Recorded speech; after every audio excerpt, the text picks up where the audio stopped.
নমস্কার সম্মানীয় দর্শকবৃন্দ, এই মুহূর্তে সবচেয়ে বড় খবর, স্কুলের শিক্ষকেরা টিউশন পড়াতে পারবেন না, বিরাট বড় নির্দেশ দিলেন কলকাতা হাইকোর্ট।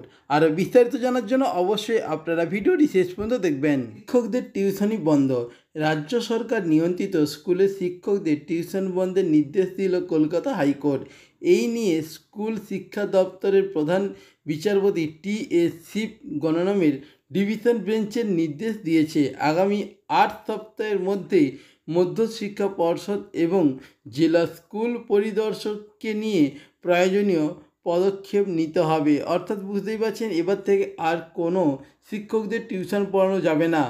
শিক্ষার অধিকার আইন অনুযায়ী কর্মরত শিক্ষকদের প্রাইভেট টিউশন করা বন্ধ, কিন্তু তারপরেও একাধিক জেলায় কর্মরত শিক্ষক শিক্ষিকারা প্রাইভেট টিউশন করছেন। স্কুলের পেছনে পড়ুয়াদের আলাদা করে পড়াতেই পারেন সংশ্লিষ্ট স্কুলের শিক্ষকরা, তবে কোনো স্কুল শিক্ষক তার নিজের লাভের জন্য প্রাইভেট টিউশন করতে পারবেন না। অভিযোগ উঠছে কলকাতা হাইকোর্টের এই নির্দেশকে অমান্য করেছেন স্কুল শিক্ষকের একাংশ।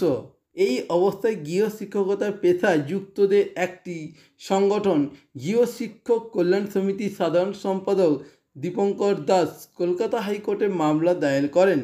মামলার পরিপ্রেক্ষিতে রাজ্য সরকার নিয়ন্ত্রিত স্কুলের শিক্ষকদের প্রাইভেট টিউশন বন্ধের নির্দেশ দেয় কলকাতা হাইকোর্ট। এই বিষয়ে দীপঙ্কর বলেন, এবার আদালত, পর্ষদ এবং সমস্ত জেলা স্কুল পরিদর্শকদের নিয়ে একটা কমিটি করতে বলছে স্কুল শিক্ষা দপ্তরকে। প্রধান শিক্ষকদের মুচলেখা ঠিক কিনা এবং কি করে এই প্রাইভেট টিউশন বন্ধ হবে সে সম্পর্কে একটি রিপোর্ট 8 সপ্তাহের মধ্যে কলকাতা হাইকোর্টে জমা দিতে বলা হয়েছে।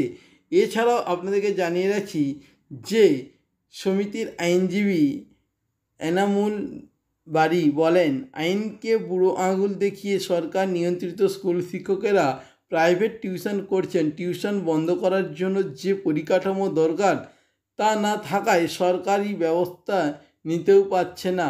এছাড়াও আপনাদেরকে আরও জানিয়ে রাখছি যে প্রসঙ্গত উল্লেখ্য 2023 মে মাসে মামলার শুনানির পরে আদালতের নির্দেশ দিয়েছিল ওই শিক্ষকদের টিউশন বন্ধের জন্য মধ্যশিক্ষা পর্ষদকে 3 মাসের মধ্যে পদক্ষেপ নিতে হবে। স্কুলের শিক্ষকেরা প্রাইভেট টিউশন করছেন কিনা তা পর্ষদ বিভিন্ন স্কুলের প্রধান শিক্ষকদের কাছ থেকে মুচলেখা চায়।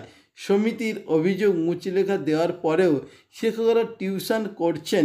গত ডিসেম্বরে ফের আদালতে অবমাননায় মামলা করেন সমিতি। অর্থাৎ বুঝতে পারছেন, আদালতকে অমান্য করে এখনও পর্যন্ত প্রায় অধিকাংশ জেলা থেকে শিক্ষকেরা প্রাইভেট টিউশন পড়াচ্ছেন, অভিযোগ আসছে। এবার হাইকোর্ট কী রায় দেন বা হাইকোর্টে কী পদক্ষেপ নেন সেটাই দেখার বিষয়।